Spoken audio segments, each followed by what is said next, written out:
Welcome everybody to our lovely, lovely panel called Creating Dance Virtually. We have some wonderful student performers and our dance lecturer and from Music and Theater Arts. What we're going to do, we want to let everybody know that we are recording the session so that this can be viewed asynchronously. So if you would not like to be on video, feel free to mute your video so you're not recorded. Thank you all panelists for being here. We're going to go ahead and start with Faraaz and Ani, and then we're going to go to Joy, and then we're going to go to Dan, and then we'll do a question and answer afterwards, where we'll ask you to put questions in the chat, and then we'll go from there. So let's start with Faraaz and Ani. Cool. Yeah, so Ani and I are going to be talking about creating dance virtually. Ani, you want to take it away? Yeah, sure. So basically, who are we? Faraaz was an MN student in 6-3 last year, and I am currently a junior in 5-7, which is biochemistry. And we've basically been dancing since our freshman years. So we both started off dancing on Mirchi, and from there we both ended up moving on, or also dancing on Redonculus and Movementality.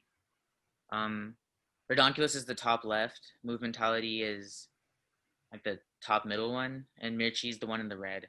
And then this last picture here is Faraaz choreographed a dance for Dance Troupe, which is, you know, like the big dance program at MIT. And I was in this dance as well, along with a lot of our friends. And basically, before COVID, here's just some of our performances, just a quick cut of all that. Yeah, so this is just to show relative comparison, but about a minute.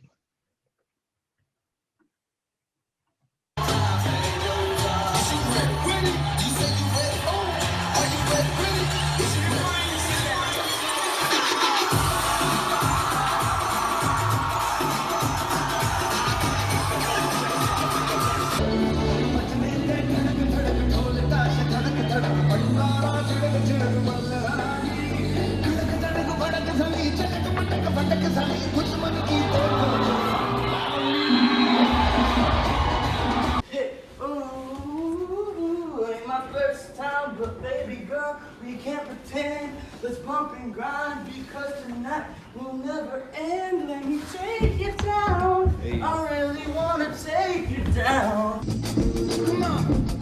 Can't beat it, can't beat it, can't beat it, can't beat it with the big bad dough. Can't see it with the switch back, put your brains on. Let me take it off, let me get the full scope. Hold on. Full screen HD, let me take another picture, let me pull it to the breach. Oops, sorry. Yeah, so those were basically some teams that we've been on and some performances that we've been a part of. And now I guess we'll get to the point where we talk about how things have changed since everything sort of went online. We're going to be talking about a piece that we created and a showcase that has been hosted by Movementality, both basically in mid-April, and then also kind of briefly touching on logistics of dancing, especially going into the fall of this year. So back after we got kicked off of campus, after like a couple of weeks, Ani and I got on a Zoom call and we were like, hey, you know, things are crazy. And Ani shaved his head, which is really crazy. And I guess this sort of interaction inspired us to create like a concept video around this where even though we're all sort of separate, we're trying to find ways to still stay connected. So basically on the right, there's like a screenshot of our Zoom call where his head is shaved. And then on the left is kind of part of the concept video where that point is kind of conveyed, and we'll show up a longer clip of this later.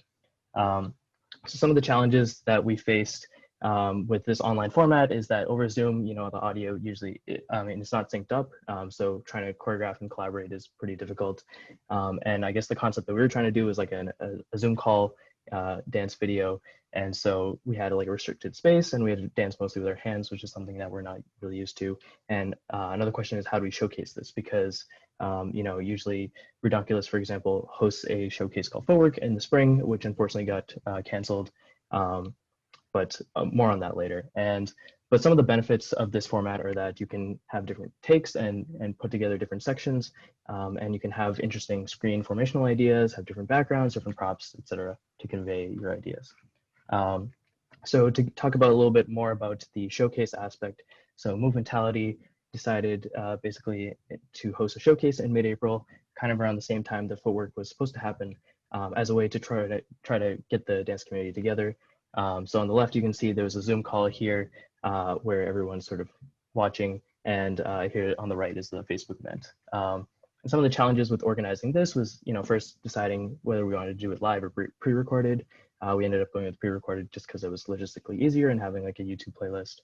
Then we have to figure out like who has the best, ping and reliable video playback, and how do we deal with audience response while the video is being played. But then some of the benefits are that you get attendance and submissions from all over the country. So you have like a lot of people show up from like the West Coast and stuff.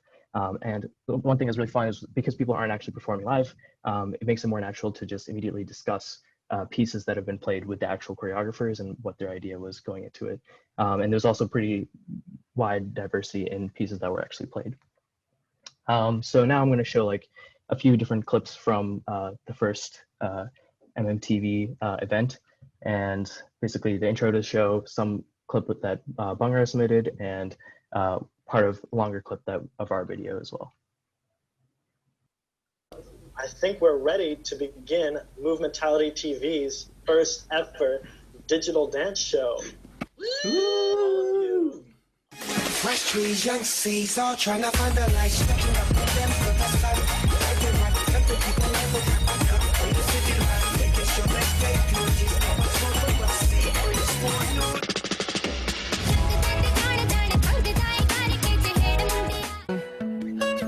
I reach out to you, but my hands can't hold enough of your greatness. You teach me patience. Let the best of our worlds collide. Never understood what it meant. It meant to submit to love. So beyond what lust is, hey, it's a blessing that you're in my life. Make me look even better when we shine together. Yeah, that's what love is. Now that's what love is. Don't nobody else deserve my eyes. Yeah, so that was a clip of that, and we can discuss more, questions at the end if you have any. But yeah, so now Ani's going to talk a little bit about the logistics, especially this fall. Yeah, so since the fall is all online, the dance teams basically have to find a way to accommodate that. And what we've realized is that social media is probably the most impactful way to do so. Basically, like, you pub your upcoming events, keep track of who your officers are, and yeah, basically just get all your information out there.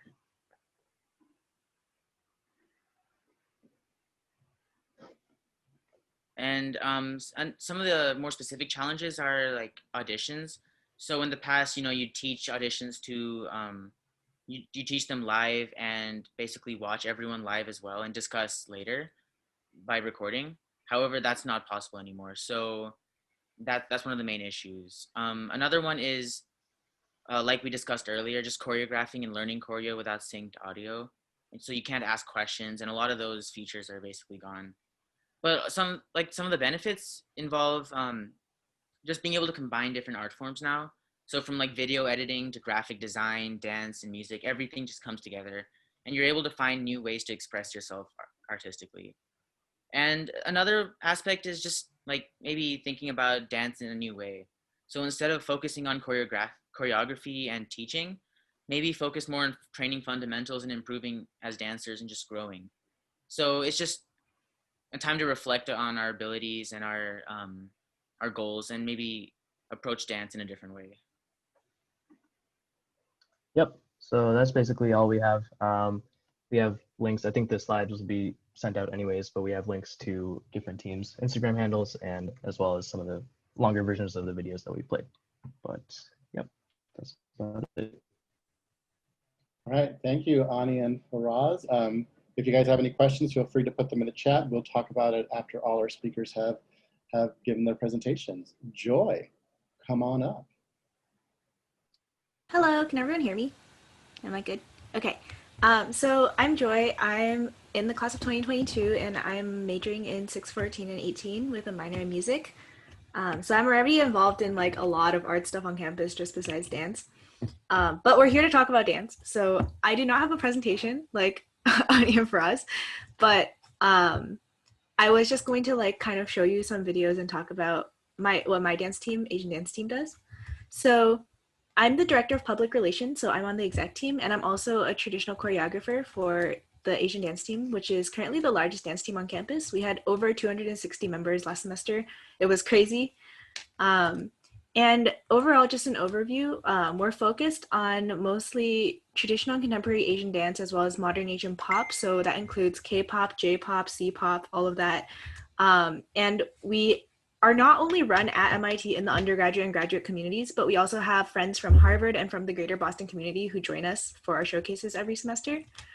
And I think the thing that's most unique about ADT, and also I guess DT as part of it, is we're very beginner friendly and beginner welcome. So we seek to kind of create a space where beginners or like people who just got into college and want to try out dance can feel like safe and welcomed at MIT, which I think is really important. And we also pride ourselves on being kind of a social community. So like creating friendships as well as just being a dance group and helping everyone improve their dancing ability. This semester, just like with the virtual format, a breakdown of what we're doing, we are doing asynchronous rehearsals. So we probably will have some form of kind of synchronous like Zoom workshops every week, but otherwise like all our rehearsals will be uploaded online because so many of our members are in like a non-US time zone, which might make it hard for them to attend synchronous rehearsals. In addition, all of our auditions, which are happening this weekend, are kind of like up to your own time. So we're sending out a YouTube playlist during the 3-hour audition time window of like kind of a workshop style, like slow choreo breakdown teaching run through. And they have the 3 hours to kind of work through those videos on their own and send their filmed videos back to us. So that's what our audition is consisting of. And we're also going to have like a lot of choreographers on a Zoom call with breakout rooms to kind of help answer questions and guide like new members or beginners along the way. So that's kind of exciting, and I will be running some of the audition shifts. So if you are coming into auditions, I will be there. Say hi. So with that, I was going to kind of show you some things that ADT has done in the past, which are cool. So let me share my screen. So this is before quarantine. So ADT normally has a breakdown between showcase and covers. Our showcases are what I think we would consider our like normal ADT. So these are just like 1 hour a week, very low time commitment practices. And at the end of the semester, we normally put on a huge showcase, normally in La Sala. And it's always like a very hectic and good time. And covers are more like a shorter time duration. I would say they normally take 4 to 5 weeks. And during those 4 to 5 weeks, it's a lot more time commitment. But the result is a finished, like very nicely filmed and edited product that we put on our YouTube channel. So this preview, I believe, consists only of covers, but I will drop the link to our showcase channel later in the chat.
场春秋，生生灭灭，浮华是非，待花开之时再醉一回。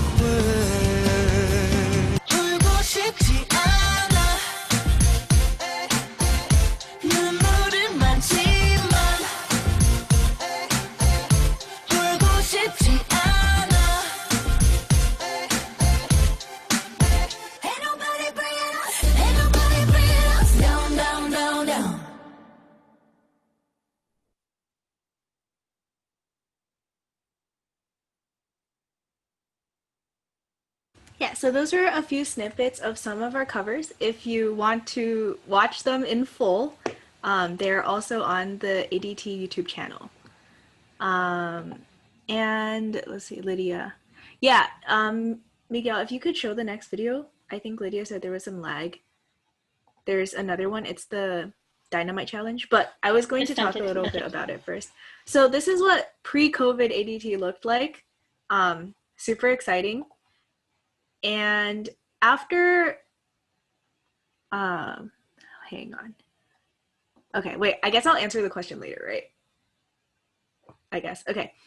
So basically that was pre-COVID ADT. Everything was very exciting. We always had a lot of projects going on. And after COVID started, we kind of thought like what we could do about this whole like distance situation, because we're not used to like not being in the same room, obviously. So one thing that we did for last semester, obviously we didn't have a showcase because rehearsals weren't able to continue, but we were able to do a really successful, I think we had like 200 something attendees. We had an online premiere of our showcase videos from fall 2019. And that was kind of like a showcase because it was still like everyone was together and we had it on YouTube. So everyone could like comment in real time with each other. And that was really cute. And this semester, we have a full plan in place again with the kind of on your own time auditions and then the asynchronous rehearsals. And we plan on editing all the videos together for a showcase. And we have both editors within our community, and we've also reached out to some like people skilled with video editing outside of our communities who are acting as like editing advisors for our choreographers. So we're planning on doing a full set list this semester. Nothing is changing. And as of yesterday night, we had around 170 signups, which is actually really good considering that it's all virtual. So we're all really excited for that. And as part of our audition kind of promo and pub process, we put together a fun video using BTS's Dynamite, which just released. It's like a huge deal right now. It's like #1 on pop charts or something. So that was a popular thing that we did. And Miguel, if you could share that, just so there's no lag. It's the second link in the email I sent you.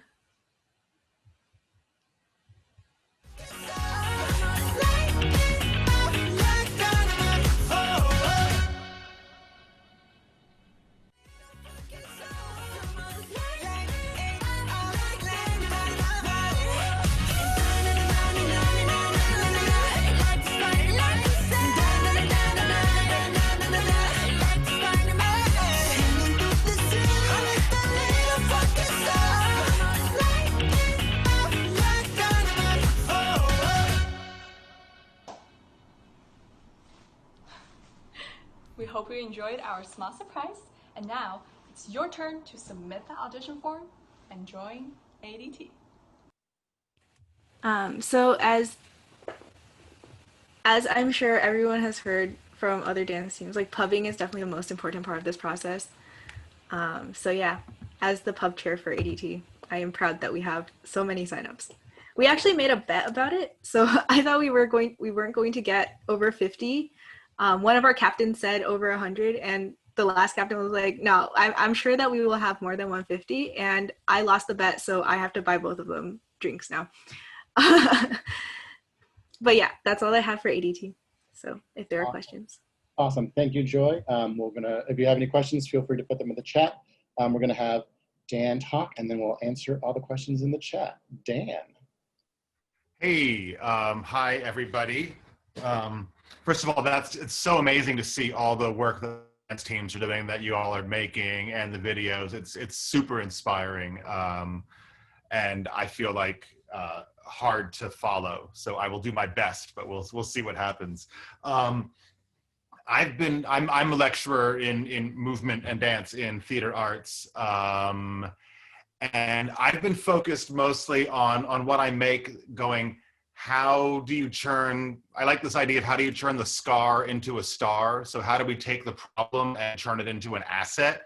And looking at how we can make dance that is served by this bizarre video teleconference situation that we're in, and how we can make things that are not trying to approximate what we would have done live, but make things that could only be done with video.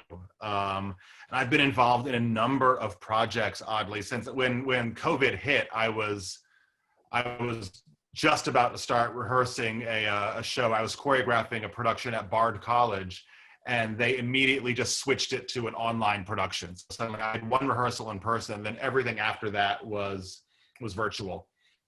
So I've been getting a lot of experience making stuff via Zoom, and how to work asynchronously, and how to make stuff that will be effective for a video format.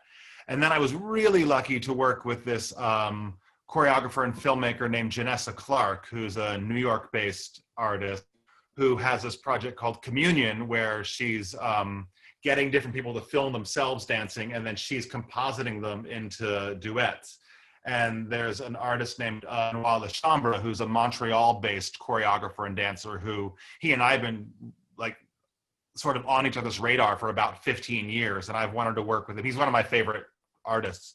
I've wanted to work with him forever. And suddenly with this situation, it was an opportunity for us to make a thing together. So Miguel, if you want to roll that video of the duet of Benoit and I, this is just a little bit of a longer piece.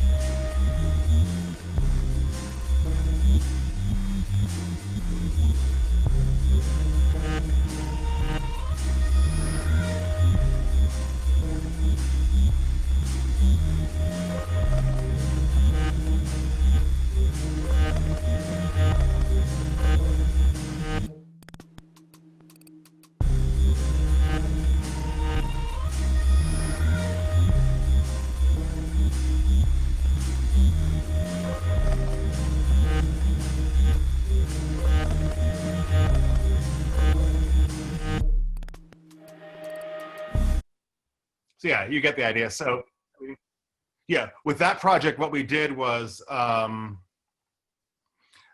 we both worked individually. I went first filming, and Janessa set us up in very specific ways. Like, we made parameters that worked.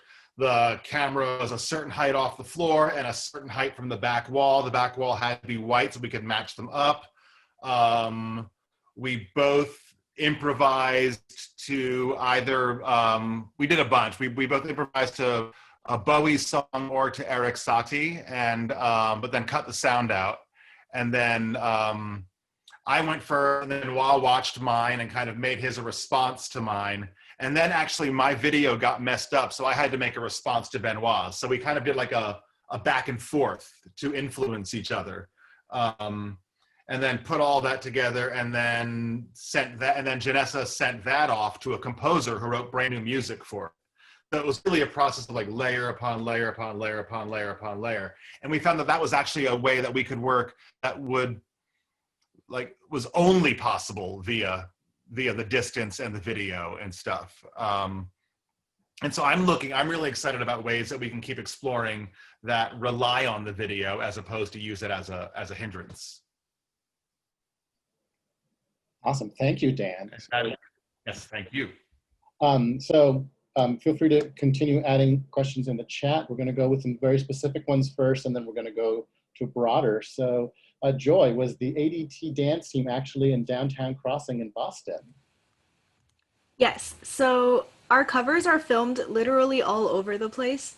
In Boston, at MIT, sorry, and just like in the general Boston, Cambridge area. We've traveled a long way for some of them. So the dance that you saw, I think it was Miro, it was actually in Downtown Crossing, and that was part of our K-pop in public series, where it's like one take, just somewhere. And we've also entered some of our covers in like official big K-pop dance competitions. So I remember we had one where we filmed at 4 locations. There was like inside a tea stop in Boston, and Downtown Crossing, like in December when there were Christmas lights at night, and a few other places. And they're all like really cool. The one you saw that was on the Charles River, that was on the dock. Awesome. And so also, who does the styling for your videos? Who does the styling? Normally, in the past, we've actually hired professional video editors for some of our like bigger and more time-intensive covers. In the past, we've also just had like specific cover directors and choreographers edit their own videos, but they're all filmed and edited really well, I think. Awesome. And so a great question was posed that with the time being and where everybody doing on Zoom, how do you manage synchronization issues? Open to anybody. I mean, I can jump on that, and then I would welcome anybody to correct me or augment what I say. I found that starting to work and not being so worried about synced up is a great way to start. Just going like, we're just generating moves, we're just making stuff, and we're allowed to get it wrong. And then when you hit a certain point of having to sync it up, at that point, I rely on one person who if I'm choreographing, I kind of pick whoever's like nailing it and go, okay, you record it and make a video, and then we're all going to asynchronously match up to your moves on this song and learn it that way. So at least that way you're not trying to get synchronous on a Zoom call. You're doing it asynchronously. And then, to be quite honest, you just have to hope that there's like not awful latency issues if you're performing it live, or you can do it in the edit if you're doing it not live. But it's allowing for the problems to be there until you need to pin it down has been effective for me. And I'd love to hear other solutions. Yeah, so I think one thing I've experienced as well is like, I guess the asynchronous problem is a problem, but if one person is also sharing their audio, like as if they're like playing the music for everyone else, then at least for them, like the audio and the movement is synced up. So then you're gonna have like one person sort of lead it in a way, which allows for some amount of synchronization. Yeah, for us specifically, we split up like sections of the song we wanted to choreograph, and basically like, he took the first 20 seconds and then I took the next 20 seconds and so forth. And then that way we had like our goals in terms of the sections of the song, and it was easier to sync up that way. Right, yeah, and when we were sort of making our video, I guess we met up more to discuss like high level ideas, like structural ideas, and then we kind of split off to implement like specific choreo and stuff. Yeah, in terms of the synchronization, I would just add a note. Like sometimes if your Wi-Fi is bad and you share your computer video along with the audio, that actually makes the synchronization worse. So there's actually an option to share computer audio only, and that will sync it up with whoever's sharing this video. So that works for Zoom calls. And also when we're video editing, and everyone plays their own music, there is an option in the software we use that like actually allows like automatic synchronization of the different frames. So that's really, really handy. So we don't have to do it by eye. Awesome. We're going to get into a specific one, and I'm going to expand it just a little bit. So Dan, how was the process for choreographing the duet and editing the film like? And then I also want to hear from Joy and from Faraaz and Aniket, how you guys dealt with video editing. Dan?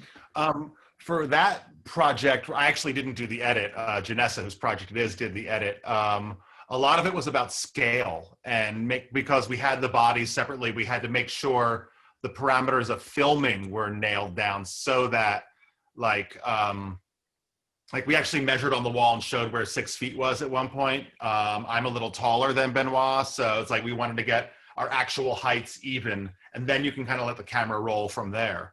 But a lot of it was all about setup beforehand and allowing for as much variation in the movement as possible, but in really strict parameters. So it's sort of like, how do you troubleshoot it before you do it, not after the fact, which I think is a really important aspect of this kind of making stuff like this. And then we both shot way too much stuff. So Janessa kind of had to pick the best chunk and see how they would fit together. Because she asked us to shoot maybe 2 minutes and both of us gave her about 10 minutes of stuff. So I think we made her job harder. What are you gonna do? It ended up being really fun to dance around like that. Joy? Yeah, I think, oh, sorry, if Joy wants to. Go ahead, Russ. Okay, yeah, so I think for us, so I guess I mainly edited the video. So actually we had thought about doing this concept beforehand, and then I had no video editing experience, and so I went and edited like another video instead because I wanted to make sure like I knew stuff before going into this one. But I guess it was like the process of finding, first of all, like a video editor where I could put in like multiple screens and arrange them however I wanted, and stuff like that. And then after that, it was just like a lot of Googling to figure out how do I do this or that, and putting it all together basically, because we had sort of visually what we wanted it to look like already mapped out beforehand. Joy, do you want to jump in on what ADT does with editing? Yeah, so back when we were doing our covers, we used to film many times. So I think we would normally do 9 or 10 takes per cover, just like the whole dance, run it through, which usually would take around 2 hours, 2 to 3 hours just for filming. Like filming days are always big days. So if you remember the last video I showed in the premiere, we actually did that during sunset. So that's why you saw the sky literally change colors. And in terms of editing, again, it's the synchronization tool on Premiere Pro. It's definitely like holy grail of dance editing because you're able to sync different things up like really easily. And I'm also like new to video editing. I just started this summer. I was making vlogs for this art program that was happening with the arts office. So that's kind of how I was training myself to prepare for this semester, because I knew ADT was going to do a lot of video editing. Awesome, thank you. So we just have just a few minutes left. So I'm going to go with the broadest question that's left is, what is the best setup for virtual dancing? For example, is there better to be closer to a computer mic or better to be far away to get more of your body in the frame? I guess I can talk about this a little bit. So for me and Faraz, I guess it depends on your goal. So we've been used to dancing, you know, full body and having your entire body in the frame and like dancing in a group and all that. So this was definitely different. And I think we kind of went in with the intention of just, you know, using this kind of frame, so that, which meant like our, you know, face, upper torso and arms, I guess. And so in that case, it worked out well because we were closer to the mic and basically mimicked the Zoom setup.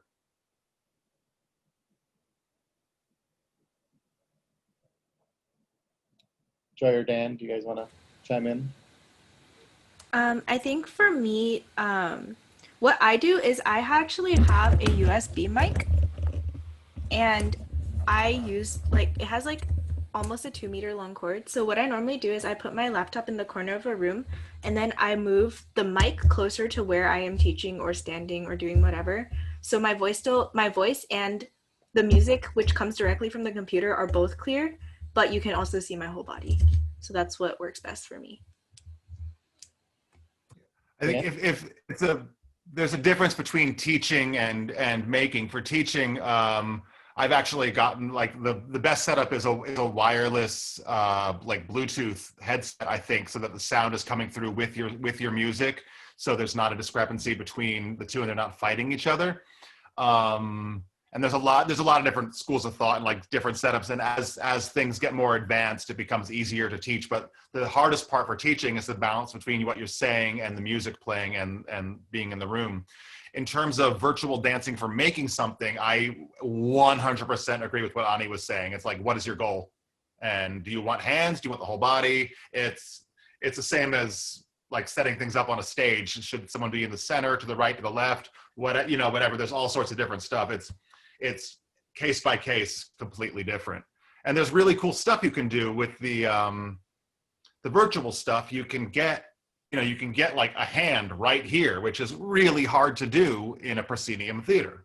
So, you know, there's things you can discover that make it even cooler to be on video. It's just sort of what you want. Awesome. We are at time for this panel. So I want to thank Faraaz, Ani, Joy, and Dan for joining us. And I want to thank the audience for so wonderful questions. Feel free, everybody, to put your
Oh, don't you dare look back, just keep your eyes on me.